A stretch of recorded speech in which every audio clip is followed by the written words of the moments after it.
Bonjour chers tous, bienvenue dans ce énième numéro de Deep Conversation. J'ai un réel plaisir pour vous de recevoir, j'ai un réel plaisir, j'allais dire, de recevoir pour vous un homme culturel, des plus connus, des plus respectés, des plus influents au vu de ce qu'il propose aujourd'hui dans le milieu artistique congolais. J'ai en face de moi un homme qui inspire. Bonjour. Bonjour JM. Voilà, moi j'aime l'appeler le boss. Il aime s'appeler l'expert si je me trompe, je ne sais pas pourquoi. Mais de son vrai nom, il s'appelle Josh. Josh Voilà. Dido. Donc on le reçoit aujourd'hui dans Deep Conversation. Déjà, comment vas-tu? Ouais, ça va, je vais bien, j'espère que toi aussi. Non, je me porte à merveille, hein. Alors, tu nous viens avec des bonnes nouvelles? Je pense comme toujours, hein, quand j'ai l'occasion d'ouvrir ma bouche, j'ai toujours un truc, je pense que je sors de spécial. Alors déjà, est-ce que tu peux nous parler de ton parcours? Comment est-ce que il t'est arrivé de te retrouver au fait aujourd'hui dans le milieu artistique, plus précisément dans le management artistique? D'accord, mais avant de répondre, pouvoir répondre à ta question, parce que j'ai vu qu'on a mis une question en suspens, et je Laquelle? pense que les gens vouloir se poser la question, mais pourquoi on l'appelle l'iceberg? Ah, voilà. Je veux dire, le pourquoi les gens, en fait, l'iceberg, c'est venu, je me souviens, c'est un collègue Cool Master Flow, KMF, qui a commencé à m'appeler à une certaine année Iceberg. Et après, en fait, j'ai pris ça. Je me disais que c'est vrai parce que souvent, même quand on regarde même sur le film Titanic, les gens voient, ils n'ont vu que l'extérieur. En fait, ils ont vu que l'extérieur de l'iceberg. Ils n'ont pas vu la bosse qu'il y avait en bas, en fait. Mm. Donc moi, Et la bosse était au fait plus ouais, importante. plus importante que ce qu'ils ont vu au bout. Et moi, ma carrière ou ma personnalité, je la vois un peu comme l'iceberg. Ça veut dire que quand je trime, je galère, je fais des choses et surtout que je travaille beaucoup dans l'ombre, les gens ne voient pas les choses. Les gens voient cette personne sous-estimable, quand on peut dire, lui, qu'est-ce qu'il peut apporter, qu'est-ce qu'il peut faire. Donc pour moi, l'iceberg, voilà pourquoi j'ai pris ça, c'est dans le sens où je me dis que je suis un vrai rock, c'est-à-dire que je suis un vrai rock dans le fond. Et l'extérieur, ça donne autre chose. C'est quelqu'un qui est gentil, qui est tout ça, et peut-être pas capable de faire les choses, mais je surprends toujours par ma façon de faire les choses. Donc voilà pourquoi je m'appelle Iceberg. L'iceberg. Voilà. Maintenant, comment est-ce que tu t'es retrouvé Comment je me suis retrouvé? Alors, déjà, euh, si tu peux nous parler de ton parcours et comment tu t'es retrouvé dans le milieu du management artistique. je me suis retrouvé dans le milieu du management artistique. Déjà, pour mon goût prononcé en tant que mélomane pour la musique et surtout l'art du spectacle vivant, parce que je suis déjà un vrai passionné des arts du spectacle. Donc, j'allais beaucoup à l'Institut français regarder des concerts, des spectacles de théâtre, des spectacles de danse contemporaine, des expos, tout ça. J'allais vraiment. J'étais très accro et j'ai intégré le milieu même sans m'en rendre compte parce que j'étais un ami des artistes. Je les côtoyais. Moi, après, à l'école, j'organisais beaucoup. Donc, j'organisais des balles de fin d'année, j'organisais plein de choses. Peut-être, je dirais aussi que peut-être c'est quelque chose de très ADN, quelque chose que peut-être j'ai hérité des parents aussi parce que nous, on a vraiment ce truc-là festif, on a cet ADN-là des gens qui organisent, qui aiment bien faire les choses. Et je me rappelle, mon grand-père a accompagné les artistes dans le passé, des artistes comme Franco. Et on prend, moi, j'ai en fait l'aîné de chez mon père, qui est mort, qui a beaucoup soutenu Wenge, Wenge Musique à 4x4 avec tout le monde. Donc je pense que ça vient aussi, c'est quelque chose de inné aussi, qui vient peut-être, je dis, héréditaire ou je sais pas quoi, Ou de s'il faut dire. familial, vous avez Familial, s'il faut dire ça comme ça. ces Oui. compétences-là. Donc déjà, comment j'intègre comme ça, c'est pour mon goût prononcé comme j'ai dit. Donc s'il faut résumer mon parcours encore, mon parcours de manager de projet culturel et artistique, j'aime toujours dire ça parce que pour moi, je considère un artiste comme un projet. Et donc du coup, comment j'ai commencé? Moi, j'ai un master, enfin j'ai un niveau master en management des entreprises, management et administration des entreprises publiques et privées. Que, D'ailleurs, je suis, comme on dit, un ancien étudiant de la fac de sciences économiques à Brazzaville, à l'université Maringouabi.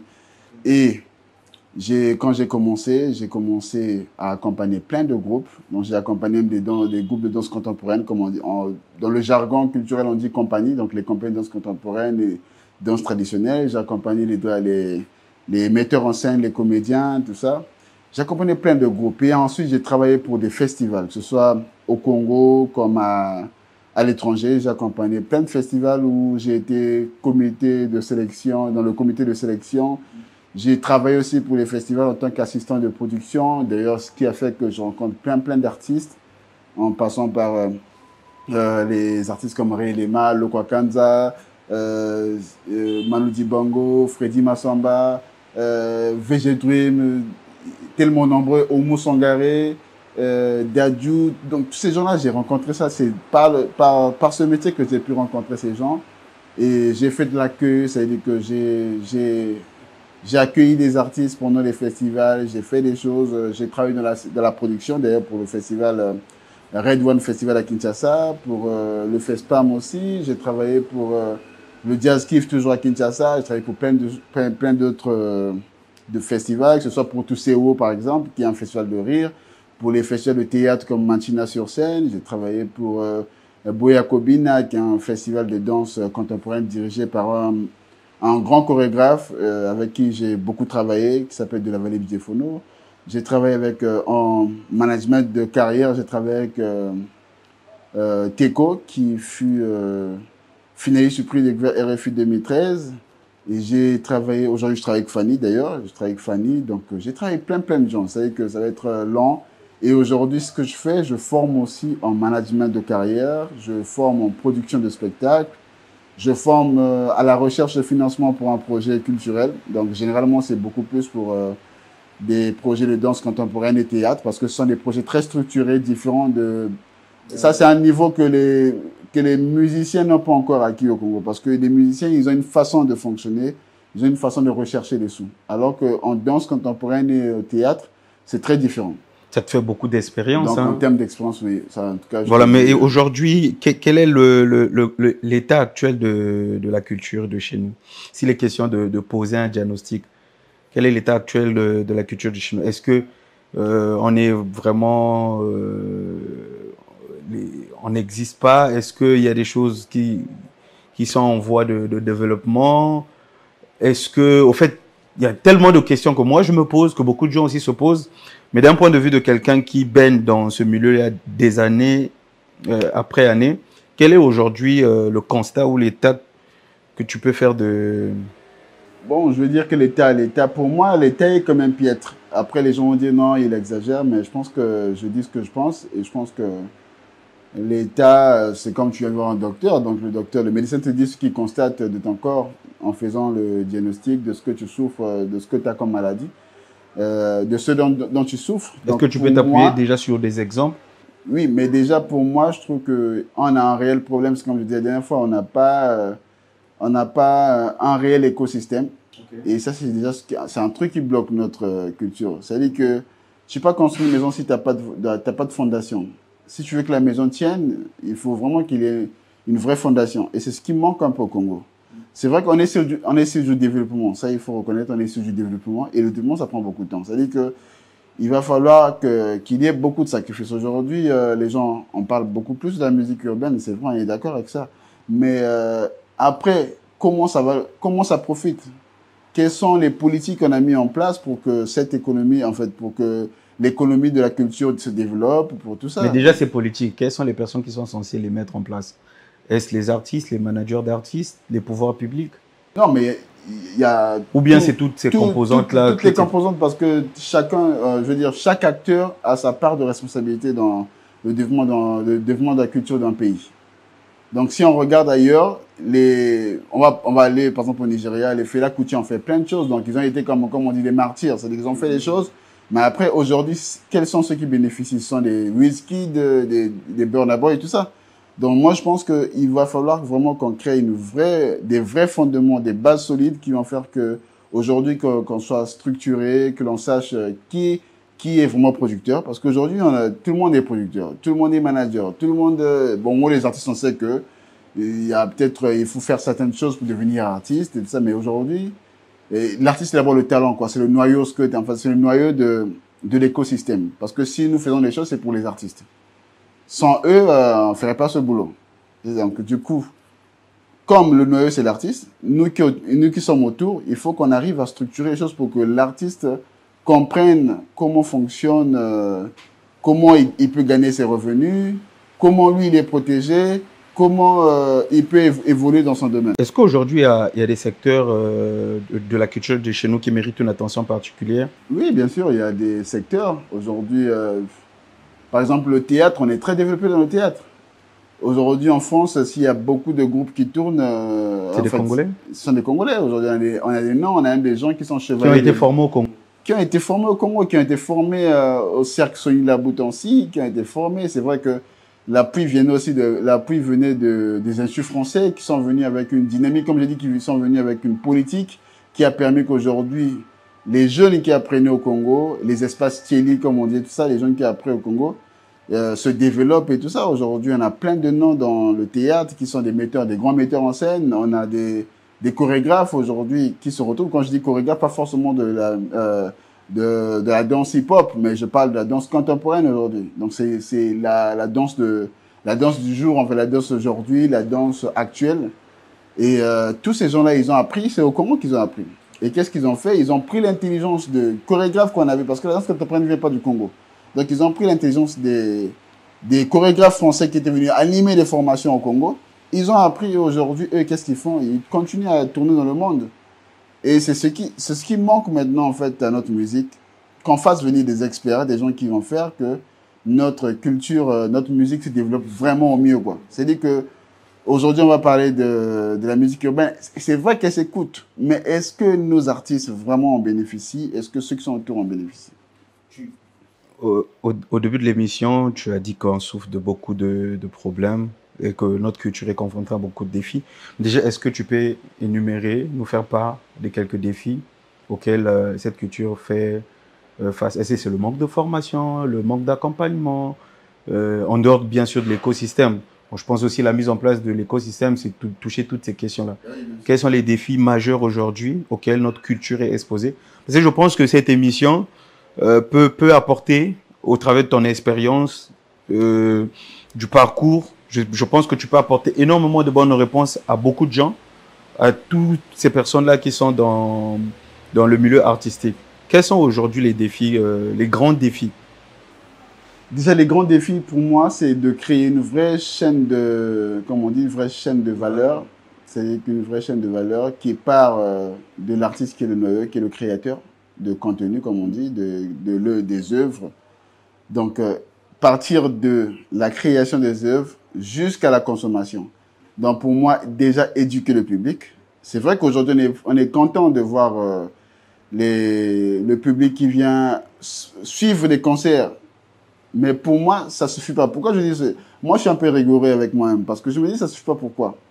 Parce qu'on a une politique où, je sais pas elle vient d'où cette politique-là, qui est établie dans le sens où les gens viennent à un concert parce qu'on les a payés. Parce que, tu vois, ils se disent, bah, si je viens à un concert, on va me donner 2000 francs CFA, on me donnera soit un t-shirt. En fait, un peu la politique. En quoi cette approche de payer toi, tu le vois comme un défi et un problème, mais en quoi c'est mauvais, en fait?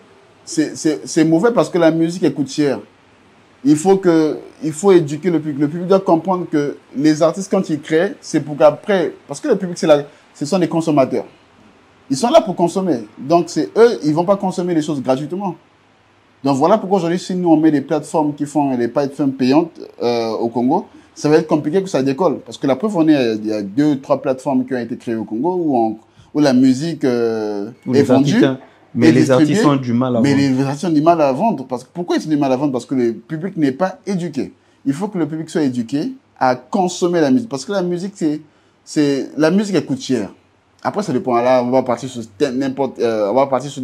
la catégorisation des musiques, parce qu'il y a musique et musique. Chaque musique a sa différence. Aujourd'hui, si tu vas écouter du Ray Charles, tu sais où tu peux aller écouter du Ray Charles. Si tu veux écouter du Rihanna, tu sais où tu vas aller écouter du Rihanna. Si tu veux écouter Otondo, tu sais où tu vas écouter Otondo. Je veux dire. Donc, mais le public doit comprendre, parce que dans tous les deux sens, donc quand on regarde la chaîne de production, la chaîne de valeur, comme j'ai dit, on a toujours l'artiste qui est au centre. Et après, tu as toutes les composantes qui arrivent jusqu'à la consommation, qui est le public, soit par un spectacle, par un concert, Et tu as aussi les pays par la consommation qui est une distribution parce que tu vends ta musique et tu as des consommateurs qui sont, par exemple, à la radio, qui sont, parce qu'ils écoutent, les auditeurs, comme on dit. Tu as des auditeurs, tu as des gens à la télé, tu as aussi tout ça. Mais chez nous, on a comme l'impression qu'il y a un truc qui est, pour moi, je trouve assez fake. Que je trouve assez fake. Parce que tu vas voir, les gens, il a beaucoup de vues sur Internet. Mais quand il va faire un concert, il y a moins de gens.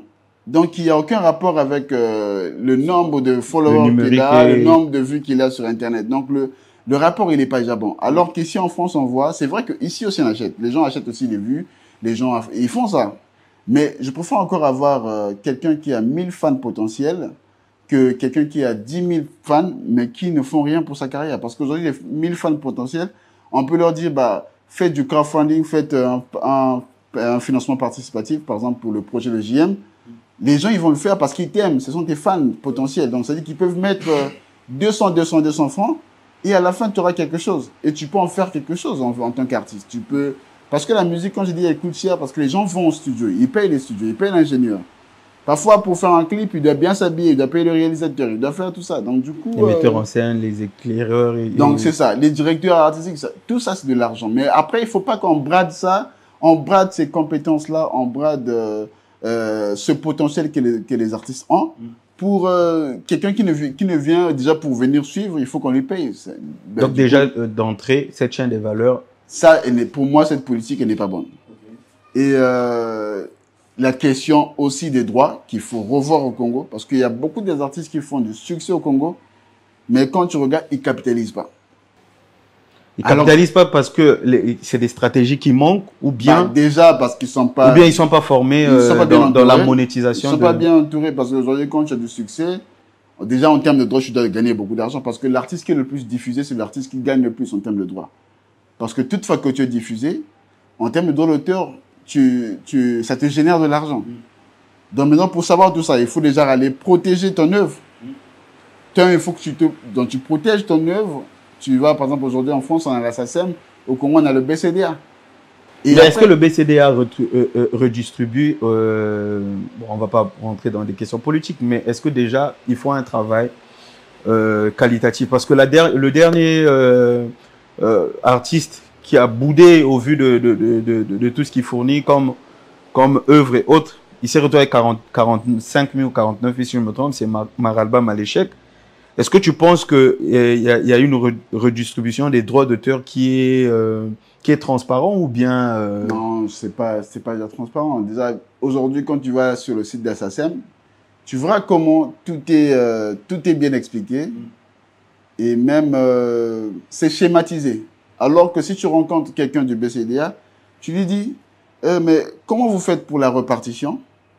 C'est une vraie sorte d'entonnoir. Tu ne comprends pas comment ça se passe. Donc, ils vont te dire, non, mais nous, quand les taxis payent, donc les voitures payent, les diffuseurs payent, on sait, les diffuseurs combien? Parce qu'il y a les chaînes de radio, il y a combien qui payent? Il y a que la Micodec que je sais qui paye. Tu joues quand il y a des concerts, tu es producteur de spectacle. Normalement, quand tu fais un concert, tu dois payer les droits. Tu dois aller au BCDA.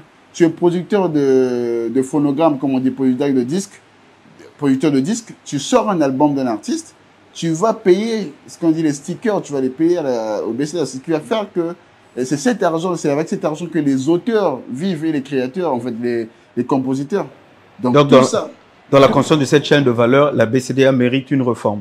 Oui, mais bien sûr, pareil pour le BCDA, ils ont besoin d'une réforme. Et en fait, dans la chaîne de valeur, c'est tout. Là, on parle vraiment de l'écosystème parce qu'il faut qu'on parle de l'artiste qui associe son manager. C'est le manager qui crée On va arriver, il y a des questions pour ça. Mais là, on va petit à petit. Donc déjà, la BCDA mérite sur le diagnostic. Voilà, mérite d'être reformé pour voir un peu. Mais bien sûr, il faut comment qu'ils font. Des gens qui connaissent vraiment les droits. Aujourd'hui, en France, vous allez à l'INA, il y a l'institut spécial, un institut qui est là, juste pour s'occuper de tout ce qui est de l'audiovisuel. Voilà. Institut national de l'audiovisuel. Donc aujourd'hui au Congo aussi, il y a des gens qui doivent apprendre sur les droits d'auteur. En France, aujourd'hui on parle même la SACEM, la définition de la SACEM, c'est Société des auteurs, éditeurs et tout ça, donc de musique. Donc aujourd'hui au Congo, les gens peuvent aller apprendre le droit. Il y a de l'argent à se faire. Aujourd'hui, on a l'autre, DJ Migwan qui a fait Araignée. Figure-toi, tu es l'auditeur de Big One à cette époque-là que son œuvre était protégée. Il devrait se retrouver beaucoup d'argent. Peut-être même jusqu'à aujourd'hui. Oui, même jusqu'à aujourd'hui, parce que l'œuvre continue à vivre. À produire de... Et c'est pour beaucoup de temps. Donc, il y a déjà ça. Il faut que les gens, il faut vraiment, voilà pourquoi moi je dis que tout est fake.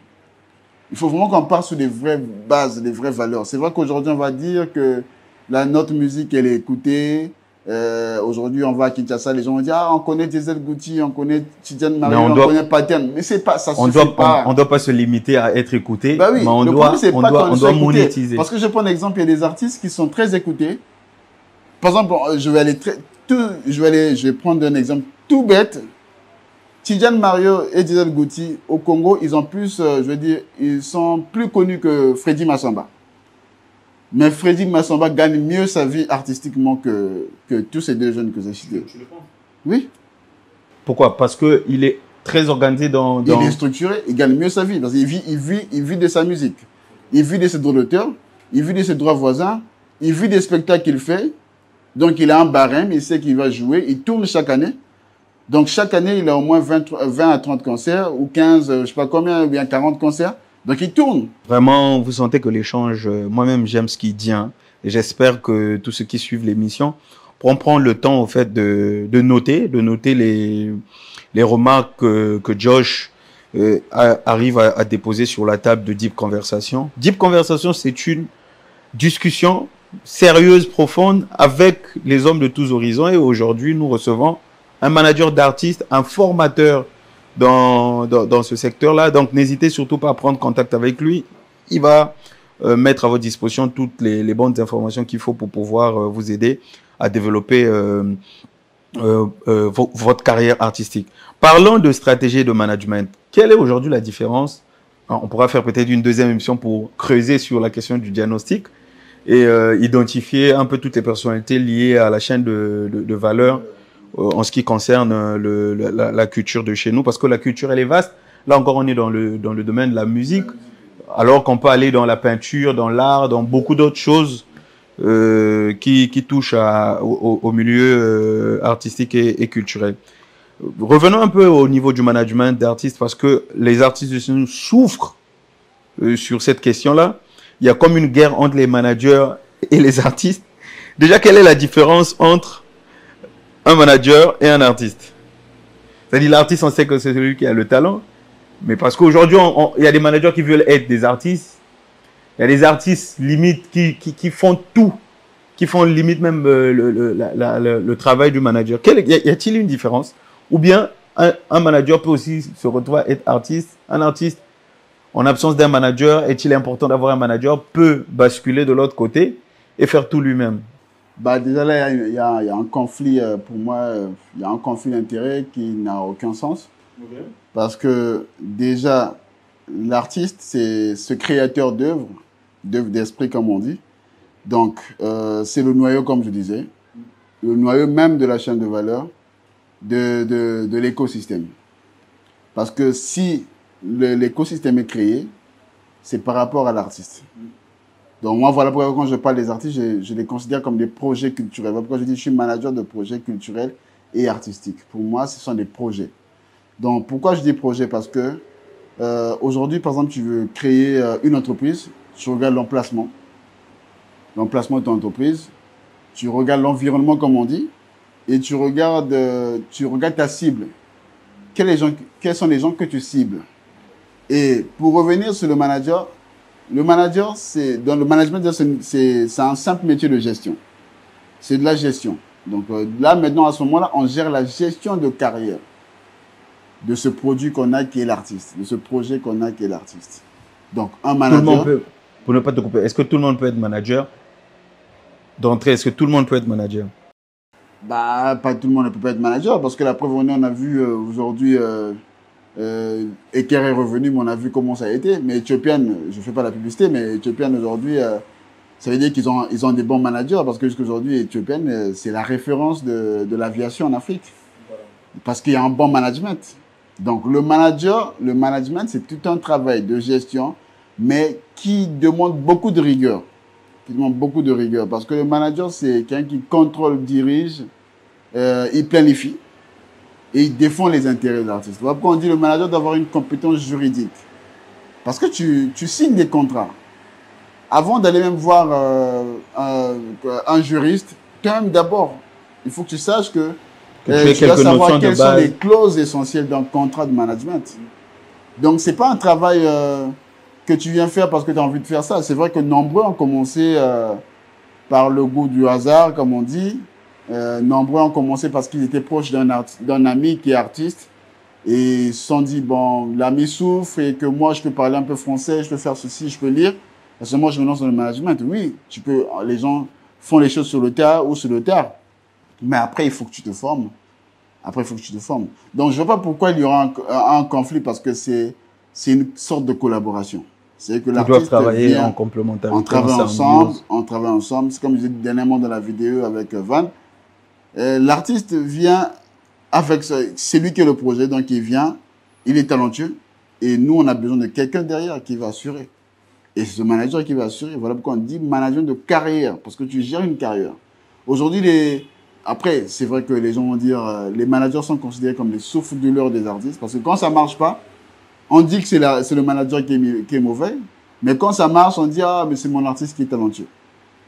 Et voilà pourquoi je dis la dernière fois, le buzz, on n'a pas besoin pour faire le buzz, on n'a pas besoin d'un manager.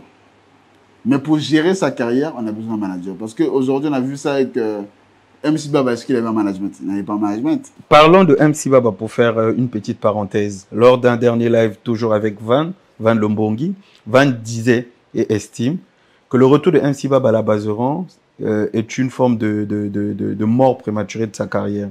Est-ce que tu partages déjà cette idée? Est-ce que tu penses que MC Baba, le fait de retourner à la Bazeran, c'est précipiter sa fin de carrière? Bon, après, les intentions, on le sait tous. Pourquoi il est parti? Certainement, c'est pour une histoire d'argent ou bien une histoire d'ego. Il est certainement parti pour ça. Et du coup, quand tu reviens, et moi je dis toujours que le buzz, il part comme il est venu. Et puis le buzz, il est éphémère. Il passe vite. Est-ce que tu penses que c'est un produit artistique qu'on peut maintenir dans la durée? Non, moi, par ma façon de voir les choses, oui. ça ne tient qu'à moi. Et ça, c'est moi, ma façon de voir les choses. Je suis honnête là-dessus. Pour moi, c'est pas un artiste qui peut rester sur la durée. Parce que, comment je dis ça? Le speech, s'il faut dire le speech, ou encore, la stratégie qui a été mise autour de cet artiste, pour moi, a été faussée depuis le départ. Okay. Parce que pour moi, il devait promouvoir l'handicap, comme on dit, l'handicap des sourds-muets, comme on dit. Ce qui n'est pas fait. Non, il allait partir sur cette démarche-là. Pour moi, sa démarche artistique devait être celle-là. Quelqu'un qui est engagé, au fait. Je suis vraiment engagé pour leur cause, parce que je trouve que ce sont des gens qui peuvent faire des choses et qui sont limités. À ce moment-là, il devrait parler. Il devait parler. Pour dire qu'il pouvait m'animer les ateliers. Parti devait tourner dans le monde entier. MC Baba pouvait tourner dans le monde entier. Aujourd'hui, il pouvait tourner dans le monde entier parce que il devait partir avec un discours dans le sens où... Mais ils peuvent rectifier. Hein. Oui. Il est pas encore... Tu penses qu'il est trop tard? Mais déjà, il y a une grande partie des gens qui sont au courant, qui savent très bien qu'il parle, que c'est fait, que tout ça. Et du coup, il est limité, il ne peut plus parler. Parce que s'il parle, il tue carrément tout le mystère qu'il y avait autour. Parce qu'il a généré un truc, en fait, il a laissé générer ce truc-là où on se dit, les sourds-muets, qui rappent, tout ça. Mais à l'œil nu, c'est prévisible. On voit qu'il a besoin d'écouter du son pour chanter. Donc, dès le départ, la stratégie avait été Donc, la stratégie, pour moi, elle est fausse. C'est vrai qu'elle est venue. Donc, ils ont été intelligents parce que ça a permis d'être visible. Mais après, à quoi sert cette visibilité? À quoi sert cette visibilité? Ça, les gens vont dire, oui, grâce à MC Baba, certains coins du monde, on a connu le Congo. Oui, on a connu le Congo, certains coins du monde, parce qu'il est considéré comme le premier rappeur muet. C'est normal, parce que c'est une première. C'est comme quelqu'un qui... aujourd'hui, si on parle de Digoka au Congo, c'est parce que, pour nous, il a été celui qui a découvert l'embouchure du Congo. Je veux dire. Donc, c'est comme aujourd'hui, toi, les frères Lumière, comme on dit, tu as créé un truc qui est nouveau. C'est normal que les gens parlent de toi. Et ça reste historique. C'est vrai que ça va rester historique. On va dire que le premier rappeur muet, c'était MC Baba. Mais après, pour nous, qu'est-ce que ça nous a apporté en gros? Étant donné que, donc, tu estimes qu'il va disparaître. Mais pour moi, ça restera comme ça. Ah oui, c'est lui, c'est lui. Parce que après, tu vas pas tenir. Comment tu fais pour tenir? Après, je sais pas comment il fait. Après, ça peut être quelque chose de divine, comme on dit. C'est divin, peut-être. Parce qu'il y a certains qui estiment qu'il n'y a que Dieu qui peut tuer la carrière de MC Baba, des trucs de ce genre. Mais je pense que Dieu n'est pas contre l'organisation et la planification. Là, on est en train de toucher une question très importante. Là, on parle de la stratégie, oui, et surtout du management. Surtout du management artistique. Donc, je pense qu'ils ont appliqué des techniques archaïques ou non professionnelles pour pouvoir... Après, eux, ils ne s'attendaient pas à ça. Ils ne s'attendaient pas à ce coup de buzz. Donc, ils ont fait comme ça. Mais je pense que s'ils avaient au départ, en faisant ça, s'ils s'étaient dit, bon, nous, on va le faire. Mais après, c'est pour donner de la force à tous ces malentendants, tout ça. Moi, je connais un danseur qui est malentendant, qui danse, qui joue un peu beaucoup dans le monde, qui a pas dans le monde, mais qui a joué quand même, qui a fait le tour un peu de l'Afrique. Mais c'était pour lui, ce danseur-là, partout, il a du mal à entendre. Lui, il est malentendant. C'est-à-dire qu'il faut parler fort. Et lui, il vit quand il danse, il vit par rapport au rythme. C'est-à-dire que s'il y a la basse, il sait que c'est la basse. C'est un danseur hip-hop qui fait maintenant de la danse contemporaine. Donc, du coup, ça, c'est vendable. Tu vends ça facilement. Et ça marche si tu vends ça. Ça marche. Donc, aujourd'hui, tu penses que les managers congolais, parce qu'il y a un jeune culturel que j'avais reçu qui disait qu'il n'y a pas de manager sérieux au Congo. Il y a pas de producteur sérieux au Congo. Il y a pas de mécène sérieux au Congo. Il estimait que toute cette chaîne-là, c'est des opportunistes pour la plupart au Congo qui gravitent autour de l'artiste pour pouvoir presser le jus qui est l'artiste, le talent qui est l'artiste. Et dès que ça disparaît, au fait, il n'y a rien qui est fait de façon sérieuse. Est-ce que tu partages cet avis-là? Parce que quand j'ai échangé avec Daniel autour de cette affirmation, il a boudé. Il m'a cité beaucoup de noms, dont ton nom, parmi ses managers. Mais est-ce que tu partages un peu sa vision sur le... Non, mais dire qu'on n'est pas sérieux, c'est quand même, pour moi, c'est une sorte d'insulte. Mais bon, après, peut-être qu'il ne connaît pas. C'est normal. Aujourd'hui, on se fait découvrir par les gens. Et moi, peut-être qu'il y a des gens qui me connaissent, mais à travers cette émission, il y a d'autres aussi qui vont me découvrir. Ce n'est que naturel. C'est comme ça qu'on se fait connaître. Après, ils vont dire, ah, mais oh, donc il y a aussi au Congo, il y a aussi des managers qui peuvent réfléchir comme ça. Ce n'est que normal. Ça, c'est naturel. Mais dire qu'on presse les artistes, moi, je pense pas. Parce que déjà, qu'est-ce que ça génère parce que moi, je connais beaucoup de collègues qui sont producteurs. Et moi-même, je suis producteur de disco, je suis producteur phonographe, de phonogramme, tout ça, phonographique, comme on dit. J'ai accompagné des artistes. Et je sais, parfois même nous, on s'endette, on met de l'argent dedans. Et on gagne rien en retour. C'est comme je dis, parce que tout n'est pas structuré. Sauf s'ils disent qu'ils pressent les artistes, ils vont voir des mécènes qui leur donnent l'argent. Là, il a peut-être raison, parce qu'il y a beaucoup de gens qui le font. Aujourd'hui, qui sont devenus managers, producteurs, ils ont un grand qui a beaucoup d'argent, une personnalité, un dignitaire qui a beaucoup d'argent. Qu'est-ce qu'ils font? Ils créent des chansons, qui ne resteront pas longtemps d'ailleurs, mais ils font travailler des artistes en créant des chansons, des albums. Mais parfois, c'est pas l'artiste qui bénéficie de l'argent de mécénat, mais parfois, c'est le manager ou le producteur lui-même qui en bénéficie. Mais dire que presser, oui, moi, je veux dire, les majeures compagnies pressent les artistes, comme l'Orange, mais pas les managers congolais, tout ça. Ben après, peut-être pour les filles, il y en a qui sortent avec les chanteuses, peut-être qu'ils se disent, bon, il faut que je fasse ça. Est-ce que c'est une bonne stratégie aussi, être en couple? Ça casse pas le respect? Après, on ne sait pas où peut naître l'amour. Comme on dit, on ne sait pas où peut fleurir l'amour. Mais pour moi, c'est une mauvaise politique. Parce que l'amour, on peut trouver partout. Tu peux trouver l'amour à ton boulot, en bas de chez toi. Mais dans le métier, il faut qu'il y ait quand même... il y a des principes. Quand tu es manager, pour moi, je trouve que c'est pas top. Ouais, c'est très prohibé. C'est pas top de pouvoir sortir avec une artiste avec qui ou un artiste avec qui tu travailles. Mais c'est très monnaie courante. Ouais, mais bon, après... Mais déjà, bon, quel conseil peux-tu donner aux managers d'artistes? Pas forcément du Congo, que ce soit Kinshasa et Brazzaville, même de façon générale. Étant donné que aujourd'hui, au vu de ton expérience, de ton parcours, de tous les artistes que tu as eu à rencontrer, d'autres avec lesquels vous avez travaillé, tu as réussi même à faire prester tes artistes à des festivals où il y avait des artistes de renom venant des États-Unis, de la France, un peu partout. Il faut rappeler que Fanny Fayard a joué sur la même scène avec les Davido, les Youssou N'Dour, les Fally, les Sidiki Diabaté. C'est pas rien. C'est pas rien. Ce qui revient à dire que, en termes de stratégie, d'intelligence, de gestion, de projets artistiques, tu es assez avancé, tu es assez aiguisé dans ce secteur-là. Mais déjà, quels conseils tu peux mettre à la disposition des artistes et des managers, en fait, pour pouvoir...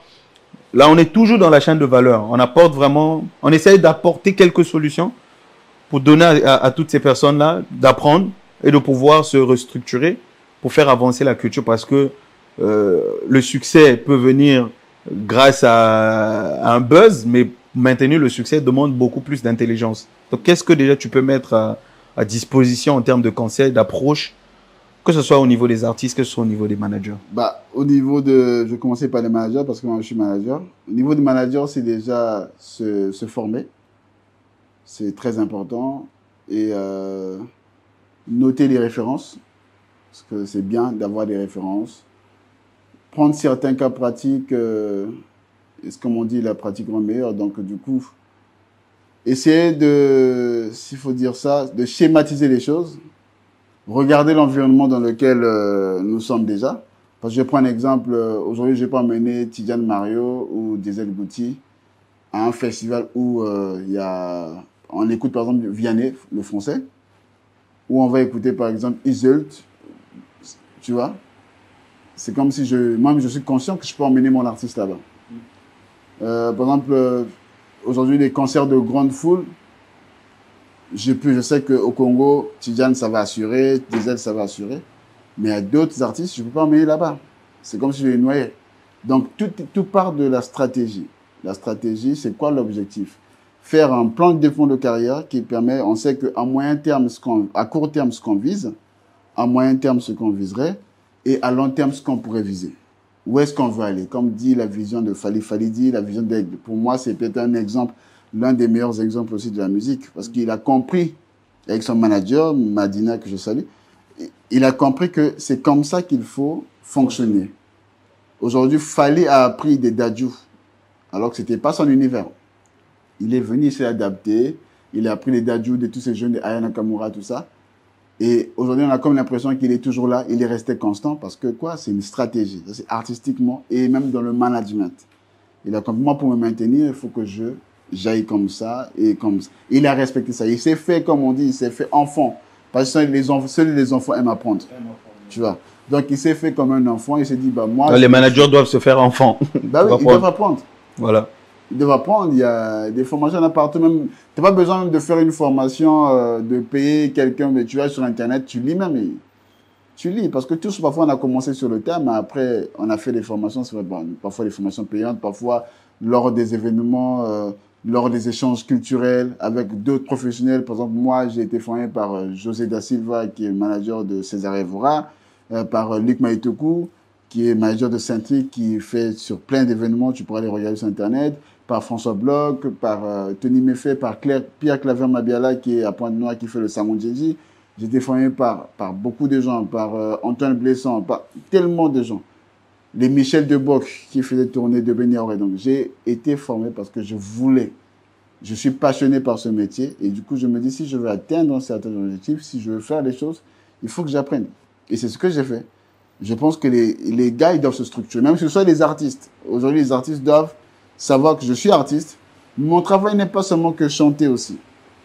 C'est pas seulement aller au studio, mais de comprendre aussi quand un manager me dit, par exemple, sort un jargon dans le lexique culturel, artistique, que je sache que ça veut dire ça. Aujourd'hui, tu demandes à plein d'artistes qui sont au Congo, c'est quoi le côté court d'une scène, c'est quoi le côté jardin, ils connaissent pas. Tu vois ce que je veux dire? Il y a même d'autres qui ne connaissent pas les retours. Moi, j'ai eu beaucoup d'artistes qu'on a fait jouer au Congo, qui ne connaissaient pas c'est quoi les retours de scène. Juste devant eux, là. Ils connaissent pas les retours de scène, mais alors qu'ils chantent, c'est dangereux. Tu connais pas les retours de scène alors que tu connais pas la façade, c'est quoi? Mais c'est incroyable tout ce que tu dis. Mais on est là vraiment dans l'analyse culturelle, on essaie un peu de toucher à tout. Quelle est aujourd'hui la place des réseaux sociaux dans la gestion management, de carrière, de carrière d'un artiste. Aujourd'hui, les réseaux sociaux, c'est devenu un miroir d'une nation. C'est devenu un miroir d'une nation. Et pour moi, les gens aujourd'hui, ça c'est automatique. Aujourd'hui, quand tu vas même sur Google, tu tapes, tu dis, je tape même sur moi, je cherche des chanteuses congolaises. Google te sortira parce que par rapport à l'algorithme, par rapport à donc tu estimes qu'on a une bonne gestion? Oui, la gestion des réseaux sociaux elle est bonne, mais après ça dépend de ce qu'on met, le contenu qu'on met. Et c'est là tout le problème. Parce qu'aujourd'hui la jeunesse, c'est quoi? La jeunesse, c'est la musique urbaine aujourd'hui est écoutée beaucoup plus par la jeunesse congolaise. Donc s'il faut passer des messages, on utilise la jeunesse. Maintenant, on utilise les artistes qui s'adressent à la jeunesse. Et ces artistes qui s'adressent à la jeunesse sont tous ces artistes qui sont dans la musique urbaine. Mais aujourd'hui, on a parlé de délinquance juvénile par rapport au concert. Donc ça veut dire que même sur Internet, les gens ont vu comment les gens sont bagarrés. Ça a été vu par la diaspora française, congolaise en France, ça a été vu par la diaspora congolaise aux États-Unis, partout dans le monde. Parce que les réseaux sociaux sont un miroir pour notre culture, donc et même pour ce qui se passe. Il faut s'en approprier et se former là. Et il faut bien faire, parce qu'on a compris qu'aujourd'hui, tout se passe sur Internet. Nous, on a été contactés par plein d'artistes parce qu'ils ont vu ce qu'on mettait sur Internet, le contenu. Ils nous ont contactés peut-être pour des collaborations. La preuve en est, Inosbi a été contacté par Diamond Platinum, c'est sur Internet. Donc aujourd'hui, même Rick Ross, c'est sur Internet. Donc c'est le contenu qu'on met, on vend notre image et c'est comme ça. Voilà pourquoi moi, quand je vois des querelles bizarres sur Internet, je dis mais les gens ne se rendent pas compte que les gens nous voient à l'extérieur. Dans d'autres si on nous voit en fait. Donc aujourd'hui, la jeunesse, c'est un temps de vie entre l'enfance et la maturité. Donc si on veut détruire une jeunesse, je pense qu'on va utiliser aussi des mauvais artistes qui vont venir détruire la jeunesse. Tu vois? Et on détruit carrément toute une génération ou bien une promotion générationnelle, s'il faut dire ça. Mais il y a, là on tourne vers la fin de l'émission, mais il y a un constat, il y a une tendance qu'on retrouve chez nous où les artistes deviennent des créateurs de contenu parce qu'il y a de l'argent à la fin, plus précisément avec la brasserie et bien d'autres opérateurs ou sociétés qui utilisent les artistes. Est-ce que tu penses que c'est une bonne chose, les payer, mais aujourd'hui on les voit beaucoup plus du côté brand ambassadeur que dans la production des œuvres artistiques parce que chaque fois il y a l'argent. Est-ce que tu penses que c'est une bonne chose? Ou bien il faut bien redéfinir les choses? Non, mais je pense qu'il faut souvent redéfinir les choses parce que ça fait partie comme on dit, des ressources, des sources de revenus d'un artiste. Le brand ambassadeur, c'est partout dans le monde, le brand ambassadeur, comme on dit. Les artistes ne vivent pas que de ça, ils vivent pas que de cachet d'un spectacle, ils vivent pas que de droits d'auteur, mais ils vivent aussi de tout ça. Donc c'est une sorte de ressource, en fait. Une sorte de source de revenus pour les artistes. Mais le problème est que chez nous, au Congo, c'est un modèle qui est bizarre. Pourquoi je dis c'est un modèle qui est bizarre? Et souvent, les artistes ne sont pas signés comme un brand ambassadeur. Ils sont parfois signés comme égérie, comme influenceur. C'est ce que j'allais dire. Ils sont signés comme influenceurs. Donc, c'est-à-dire qu'ils sont là, on leur donne une façon de communiquer, on leur dicte même ce qu'il faut faire. Et à ce moment-là, quand c'est vrai, l'entreprise, le contractant, il va te dire les choses, mais toi, en tant qu'artiste, tu as aussi un discours. Je prends un exemple très simple. Moi, j'ai Fanny Fayard qui est, par exemple, ambassadrice de la francophonie par rapport à son prix. Elle est chevalier de l'ordre du mérite. Et par exemple, on lui met de faire une publicité qui parle d'un truc pas bien, c'est-à-dire qu'il va détruire les gens. Et elle y va parce qu'elle n'a pas l'argent, elle a besoin de cet argent. Il y a un problème. Tu vois ce que il y a vraiment un problème. Donc c'est ça le problème. Il faut juste redéfinir les choses. Il faut qu'on sache, est-ce que nos artistes sont souvent des influenceurs? Est-ce qu'ils signent ambassadeurs? Tu vas voir, il y a peu qui signent comme ambassadeurs. Nombreux, ils vont dire qu'ils sont ambassadeurs alors qu'ils ne sont pas ambassadeurs. Donc tout est vraiment sous la redéfinition des choses. Il faut vraiment... le problème du Congo, c'est ça. Voilà pourquoi je disais la dernière fois, il faut qu'il y ait des formations. C'est-à-dire qu'on fait venir même la preuve, on parlait du live, comment les artistes ne savent pas se tenir en live, il y a un problème. Parce que il y a un artiste qui ne connaît pas les retours de scène. Comment il va chanter? Il va chanter comment? Donc, c'est-à-dire qu'il est, malgré, alors que tu vas voir qu'il est connu, il est tout ça. Donc, tout est fait, comme ce que je disais. Sinon, le Donc, talent y est, mais il faut mais vraiment... il faut encore se former, parce qu'aujourd'hui au Congo, une fois qu'on applaudit pour toi, je te dis, bah, t'es meilleur. C'est bon, j'ai Toi, réussi. t'es en France, on va voir des spectacles, il y a des gens qui font des spectacles. Hein. C'est seulement un playback, mais quand tu te le fais, tu dis, mais waouh, un playback réussi. Est-ce que tu peux me citer 5 artistes qui essaient de faire quelque chose en termes de gestion? Ça dit que tu penses qu'ils sont très accompagnés, mieux accompagnés, mais qui peuvent encore s'améliorer. Et 5 piètres. Oh là là. C'est pas pour créer le buzz, hein. On est dans une forme de critique. Et puis, je sais que tu n'es pas quelqu'un aussi qui berce dans les buzz. Et je tiens à préciser à ceux qui vont le recevoir, prenez la critique du bon côté. Il faut pas se dire que ouais, c'est bon. Non. Même quand tu fais bien et qu'on te dise que tu fais mal, pose-toi la question, qu'est-ce que je fais mal? Elle est pertinente, épineuse question. C'est une pertinente et épineuse question. Mais bon, écoute, tu as dit 5 artistes qui, pour moi, je trouve que ils sont structurés et que leur carrière, ça va. Toutes générations confondues ou bien on parle beaucoup plus de la jeunesse en fait? Ouais, parlons beaucoup plus de jeunesse. Je sais que Freddy Massamba, déjà, il faut le mettre de côté. Fally Fayard, toi-même, tu y veilles. Mais parlons un peu de cette nouvelle génération des jeunes artistes qui, aujourd'hui, représentent vraiment un moyen puissant de notre culture. Bah, déjà, je vais dire, s'il faut parler de structuration, je pense que... 5. Il faut parler de structuration. Je pense que celui que je trouve un peu structuré, je trouve que Diesel Gucci est quand même structuré. Ok, Diesel Gucci, le deuxième? Ouais, je vais expliquer aux gens parce que moi j'aime bien aller dans les détails. Parce que souvent les gens ne comprennent pas, ils vont dire non, mais lui c'est un chargeur. Non, je suis pas dans ça. Je suis pas dans ça, je suis impartial, je vais le rester. Pourquoi je vais dire qu'il est structuré? Je trouve qu'il y a quand même un truc derrière il y a un truc d'organisé derrière lui et je sens qu'il est en train il échelonne bien en fait. C'est-à-dire que il suffit juste d'ajouter encore un petit truc à lui-même et à ceux qui l'entourent. Je pense qu'il va faire, il va être comme on dit aujourd'hui, peut-être, il va être comme on voit aujourd'hui Taiki. Je dis pas qu'il chante comme Taiki. Hein. Je pense qu'il peut même rentabiliser avec le marchand des Inglu, hein. Ouais. C'est-à-dire qu'il peut faire des t-shirts et... Il peut faire quelque chose. C'est-à-dire que s'il va même dans ce truc, dans ce domaine de merchandising, artistique et produire des t-shirts, vendre après ses concerts. Des collections. Même vendre des trucs après ses concerts. Je pense qu'il peut le faire. Mais sauf que le problème du Congo, ils vont vendre comment? Parce que eux, ils achètent ces artistes-là ou bien tout ça, ils achètent, c'est la mauvaise politique qu'ils ont, c'est qu'ils achètent les fans qui viennent regarder le spectacle. Est-ce que les fans là vont encore acheter alors qu'on les achetait eux-mêmes? Dans ce cas, il y a un problème, en fait, ça tourne pas. Ça, je parle de la structuration. Je mettrais moins Tidiane parce qu'il y a, comme il y a un conflit toujours entre eux les deux, en fait, conflit musical, hein. Il y a un conflit entre les deux. Mais je trouve qu'en termes de structuration, je trouve que Diesel est plus structuré. Son équipe est plus structurée. Donc, on a Diesel en premier. C'est Diesel que je mets en premier. Je trouve aussi que Pattern, Maestro, il y a quelque chose qui se passe autour qui est pas mal.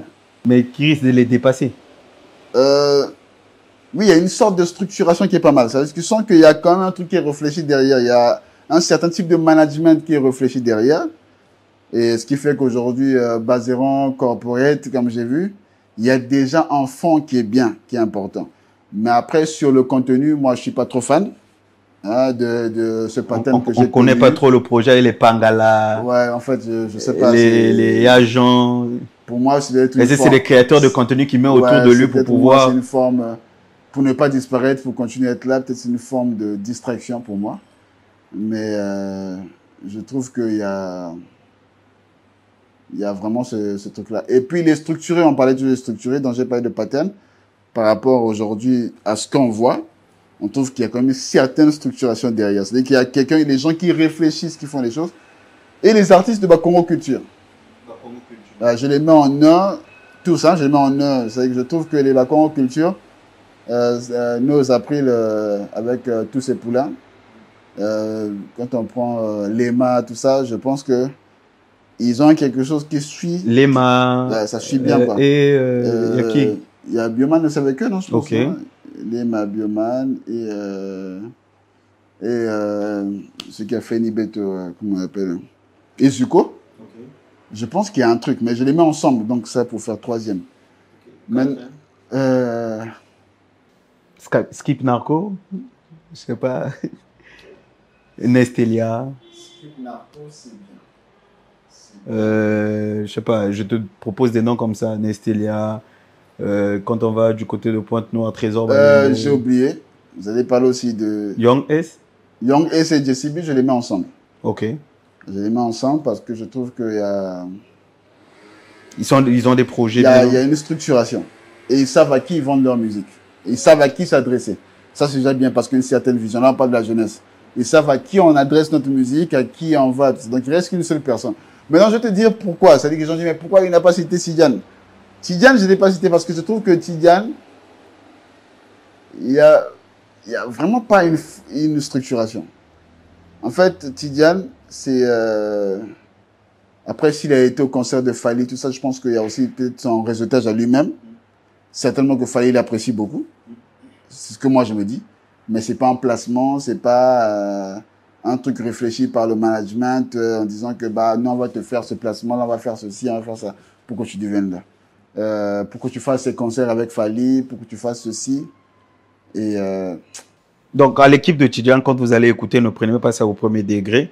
Essayez de voir déjà qu'est-ce que vous pouvez améliorer. Parce que tout ce qu'on veut, c'est que la majorité de nos artistes s'améliorent. Et nous serons là pour... Mais je pense qu'il a le succès qu'il faut. Il a le succès qu'il faut. À lui de mettre les bases, d'être l'aigle comme... c'est maintenant à son équipe de bosser. Là, je pense un peu au Slammer. Donc, quand tu parles de Slammer, Black Panther, Massimo Indo... Là, je parle de structuré, je parle de Massimo Indo et Maroska. Ok. Je trouve que c'est très évolutif. Ça va. Il y a un projet derrière. Il y a un truc derrière qui est structuré. Et les piètres. Maintenant, après, j'ai oublié si dans la même lancée, peut-être s'il faut parler d'Execo, il y a Affaire Antenna. Mais je trouve que j'ai formé aussi le manager, mais je trouve qu'il y a un truc quand même qui manque. Mais sinon, c'est déjà bien. En fait, il y a une, comment je dis ça, il y a un volet dans le management qui est bien et l'autre qui est quand même, qui laisse à désirer. Maintenant, les piètres. C'est donc tu sens qu'il n'y a pas de projet. Les piètres, ça va être compliqué. Hein. Mais est-ce que tu as une idée dans la tête? Est-ce que tu as des noms qui viennent? Attends, je vois les piètres. Il faut que je vois. Puis la photo, est-ce que je suis fort? Donc, est-ce qu'il y en a déjà?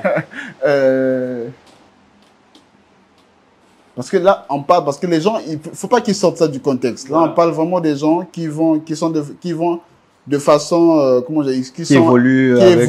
On sent qu'il y a un plan derrière. L'artistique s'accompagne bien s'accommode bien avec le management. C'est de ça qu'on parle. Nestelia. T'as pas cité Nestelia. Est-ce qu'elle doit... Nestelia, c'est bien. Mais je trouve qu'il y a... Je sais pas si je vais parler de... Le problème, quand on parle de Nestelia, parfois on oublie le côté artistique. Et c'est ce qui, parfois, moi, qui me fait mal. C'est-à-dire qu'alors que c'est une artiste qui peut donner plein de choses. Mais parfois, les gens oublient l'artistique. Ils vont parfois l'attribuer le côté... influenceuse, sociable, je sais pas quoi. Tu vois ce que je veux dire?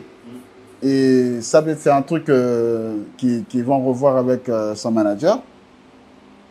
Il y a... les piètres... comment on appelle? Ceux qui gèrent... Il y a un producteur là, que je vois beaucoup sur Internet. Je sais qu'après, j'ai pas envie de m'associer à ça. Mais comme je suis clair, je dis ce que je pense. Et j'ai peur de personne. C'est ça l'avantage que j'ai. Je suis un iceberg. Donc, par exemple, comment on l'appelle, une structure de... Il a eu à un moment donné, MC Baba était avec lui. Après, il a eu Mr. Kone. Qui, je sais pas là. Ouais, je pense qu'il y a quand même, parce que s'il y a de l'argent à gaspiller, il faut maintenant structurer les choses, quoi. Donc les piètres... Un DJ Caps. Ah, DJ Caps, je crois que ça va être ça. Je pense Pour que toi. c'est piètre quand même, c'est piètre. Parce que le problème, c'est ce que je dis aux gens, la production, c'est pas seulement l'argent. C'est pas mettre de l'argent, parce que l'argent, n'importe qui peut mettre de l'argent. Ma tante, ma mère qui est au village, qui fait son manioc, elle peut devenir productrice parce qu'elle a mis l'argent. Alors que la production, c'est tout un métier. Donc, il y a les rouages, il y a les tics, il y a plein de choses. Donc, tu vas pas sortir un projet, tu sors comme ça parce que tu as envie. Ce jour-là, tu avais eu 500 euros, tu avais eu 1000 euros, bon, je gaspille ça. Mais après, il faut qu'il y ait un retour d'investissement, en fait. Et en deuxième position. Et en termes de, s'il faut parler de pièces, je pense que là, parce que Bakongo Culture, ils avaient mis ensemble, parce que je les trouve structurés. Quand on regarde leur réseau, on regarde comment ils essaient d'évoluer, c'est bien. C'est-à-dire qu'il y a une continuité. C'est pas, ça va pas se développer tout de suite parce que les gens vont me dire non mais ils voyagent pas. Le problème c'est pas les voyages. Les voyages ça prend beaucoup de temps. Ce que je dis toujours aux artistes. Parce que tu peux voyager parce que tu as un grand frère qui est en France, qui te crée un truc, tu vas jouer dans un restaurant ou je sais pas quoi, et au Congo tu vas dire j'ai joué en France. Non, tu as joué en France oui, mais comment tu as joué? Parce qu'en France il y a plein de choses. Tu fais jouer les gens, il faut payer les charges sociales, il faut déclarer les gens, il faut payer ceci, il faut faire ça. Donc il y a plein de choses. Donc moi je parle pas de voyage parce que les gens peuvent confondre voyage. Voilà pourquoi j'ai pas parlé de Nestelia dans la partie où j'ai parlé 5. Pour moi qui vont dans la continuité, j'ai pas parlé de Nestelia, je peux bien parler de Nestelia. Par exemple aujourd'hui à Farantina, il bouge, il y a les trophées, il y a tout ça. Mais nous tous on se rend compte qu'il y a quand même un truc dans le management qui fait que en fait le niveau qu'il a, le succès qu'il fait ou bien les chansons, bah moi j'aime ses chansons, le gars là c'est un tueur. Mais la gestion, sa gestion de carrière n'est pas... Quand j'écoute ces chansons, ça me plonge comme si je repartais au Congo, quoi. Alors que je suis en France. Mais ça me faisait repartir au Congo. Même déjà, comme on dit, les onomatopées, c'est qu'il y a un truc derrière, les vibes là qu'ils mettent derrière. Non, c'est au top. J'ai fait fan à Tiki. Je l'avais dit, prends le temps d'écouter à Farantina. Et il est devenu fan. Donc quand il écoute fan à Tiki, je sais pas, je te fais une rime là.